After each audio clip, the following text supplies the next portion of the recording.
Ons het 'n comment. Hoekom dink jy is mense so bang om met so 'n aanlyn besigheid te begin?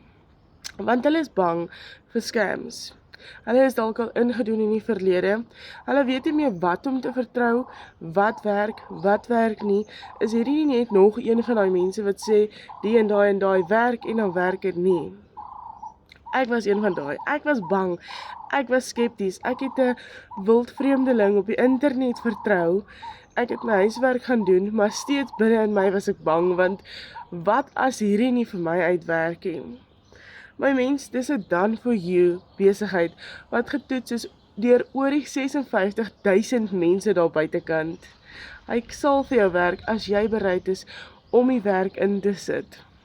Jy is so bang en bang, toe jy daai eerste seil gekry het en jy daai 100% wins gekry en jy het actually jou geld teruggekry, dan begin jy soos, I can breathe.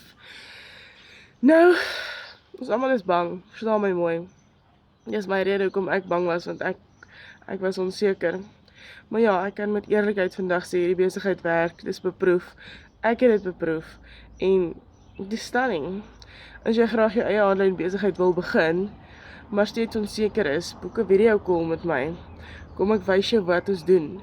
Kom kyk na 'n webinar, kom kyk of ons reël is. So ja, comment net vir my onder video call en ons kom in, wat nou mense dit? Ons tree in verbinding.